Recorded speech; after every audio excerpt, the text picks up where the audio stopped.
ഈ ആൾക്കാർ പറയാറുണ്ട് ഈ ഫിലിം ലോകത്താണ് ഏറ്റവും കൂടുതൽ അന്ധവിശ്വാസങ്ങളുള്ളത്, ഏറ്റവും കൂടുതൽ സൂപ്പർസ്റ്റിഷനുള്ളത്. പ്രിയാമണിക്കും ഇല്ലേ സൂപ്പർസ്റ്റിഷൻ? അങ്ങനെയില്ല.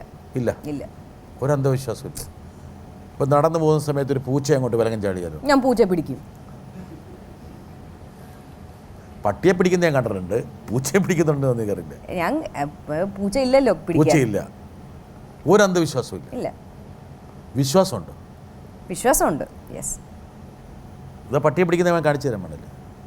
അയ്യോ, ഇത് മൈ ഡോഗ്.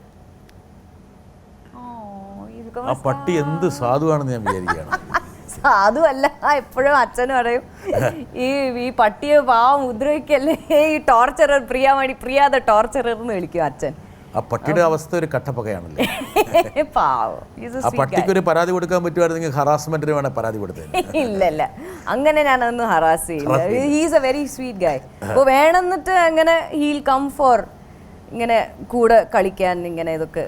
ശരി, വരട്ടെ ഒരാളെ കൊണ്ട് വന്നാൽ. പ്രിയാനെ ഈ ചെറിയ പട്ടിയും പൂച്ചയൊക്കെ ഒത്തിരി ഇഷ്ടമാണ്. ഇൻഫാക്ട് മനുഷ്യന്മാരിനും കാട്ടിലും കൂടുതൽ ഇഷ്ടമാണെന്ന് എനിക്ക് തോന്നുന്നു.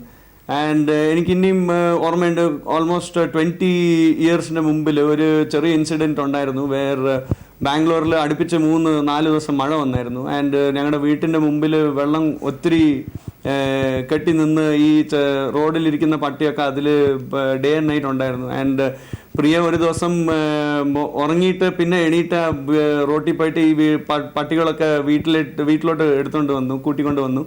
ആൻഡ് 2 ദിവസം ആ പട്ടികളൊക്കെ വീട്ടിലേ ഉണ്ടായിരുന്നു. അപ്പോൾ എനിക്ക് ചോദിക്കാനുള്ളത്, ഇപ്പോൾ ഇംഗ്ലീഷ് ഹോളിവുഡിൽ ഡോക്ടർ ഡൂലിറ്റിൽ എന്ന് പറഞ്ഞൊരു മൂവി ഉണ്ടായിരുന്നു. അതുപോലെ മൂവി ഇന്ത്യയിലെ ഏത് ലാംഗ്വേജിലും എടുത്തിട്ടില്ല. ആൻഡ് ഈ പോലത്തെ ഒരു മൂവി വന്നെങ്കിൽ ചെയ്യാൻ താല്പര്യമുണ്ടോ എന്നാണ് എനിക്ക് അറിയാനുള്ള. പ്രിയാമണിയുടെ കുടുംബം ഒരു വല്ലാത്ത കുടുംബം കേട്ടാ. അച്ഛന് സ്പോർട്സ്, അമ്മയ്ക്ക് ഡാൻസ്, ചേട്ടന് പട്ടി. ഒരു ചേട്ടനെ കുറച്ച് തിരിച്ചറിഞ്ഞത്, അതായത് Priyamani would be comfortable with animals എന്നാണ് പുള്ളി പറയുന്നത്. വളരെ കൃത്യമായിട്ടാണ് മൂപ്പർ പറയുന്നത്. എന്നേക്കാളും ഇഷ്ടം ഈ പട്ടീനെ എന്നാണ് പുള്ളി ആദ്യം പറഞ്ഞത്. അത് ശരിയാണ്. കുറേ പേര് പറഞ്ഞിട്ടുണ്ട്, നീ ഇത് കണ്ടാ നീ പട്ടിയെ നീ കല്യാണം കഴിക്കുക, നീ വിവാഹം കഴിച്ചോണെന്നും പറയും. അപ്പോൾ അമ്മയ്ക്കും അച്ഛനും അങ്ങനെ ഒരു ആശങ്ക ഉണ്ടോ? ഇല്ല. സോഫാറിനോ? പക്ഷേ ഐ മീൻ എനിക്ക് ആനിമൽസ് എന്ന് പറഞ്ഞാൽ എനിക്ക് ഭയങ്കര ഇഷ്ടമാണ്. ആൻഡ് അങ്ങനെയാണെങ്കിൽ ഒരു പക്ഷേ ചേട്ടൻ പറയുന്ന സജഷൻ നല്ല സജഷൻ ആണ്. പക്ഷേ ഐ ഡോണ്ട് നോ, അങ്ങനത്തെ ഒരു ഡോക്ടർ ഡൂലിറ്റിൽ എന്ന് പറയുന്ന ഈ ഫിലിം ഐ എം ഷുവർ എല്ലാവരും കണ്ടിട്ടുണ്ട്. This guy Eddie Murphy is a hero and എല്ലാവരും he talks to animals. അപ്പോൾ അങ്ങനെ എനിക്കൊരു ചാൻസ് കിട്ടിയാൽ I will be the first person to go and act in the film. പക്ഷേ അങ്ങനത്തെ ഒരു ഫിലിം എടുക്കാൻ പറ്റുമോ അറിയില്ല. പ്രിയയുടെ ഫസ്റ്റ് മലയാള cinema, first Telugu cinema, first Tamil cinema, ഈ 3 സിനിമയും അത്ര വലിയൊരു സിനിമയാണെന്ന് പറയാൻ പറ്റില്ല. സോ ആരെങ്കിലും പറഞ്ഞോ അത്ര രാശിയില്ല? നോ.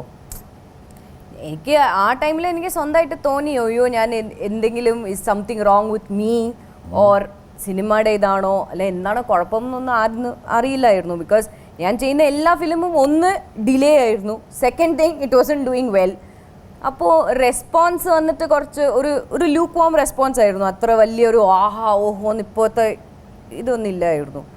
അപ്പോൾ എനിക്ക് തന്നെ തോന്നി, അയ്യോ ഇതെന്താണ് ഇങ്ങനെ, ഇൻഡസ്ട്രി ഇറ്റ്സ് എ വെരി ഒരു ട്രിക്കി ഇൻഡസ്ട്രിയാണ്, ഒരു ട്രിക്കി പ്രൊഫഷനാണ്. അപ്പോൾ ഇത്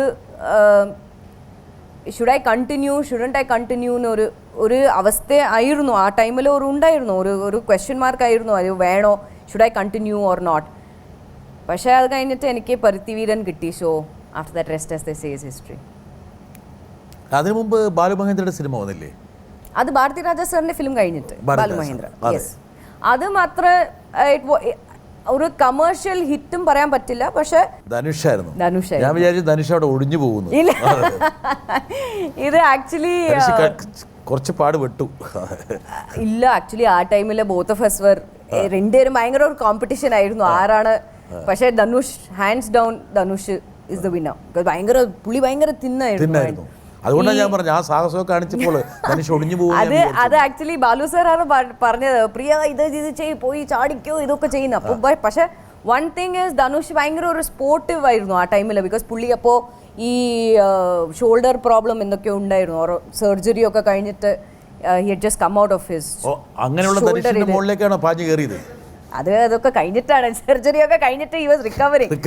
അപ്പോൾ അതില് പുള്ളി പറഞ്ഞു ചാടുന്ന മുമ്പ് ഒന്ന് ഒരു ക്യൂ ഒന്ന് കൊടുക്കും. അപ്പൊ ഞാൻ അങ്ങനെ ചാടി. അപ്പോൾ ഇറ്റ് ഓൾ ഇപ്പോൾ കാണുമ്പോൾ it is really fantastic and thank you to Balu sir. Because Balu sir എൻ്റെ സെക്കൻഡ് ഗുരുനാഥറാണ്. അപ്പോൾ wherever he is, I'm sure he is blessing me. പക്ഷേ എപ്പോഴും എനിക്ക് ഒരു ഫാദർ ഫിഗറാണ് ഇൻഡസ്ട്രിയിൽ.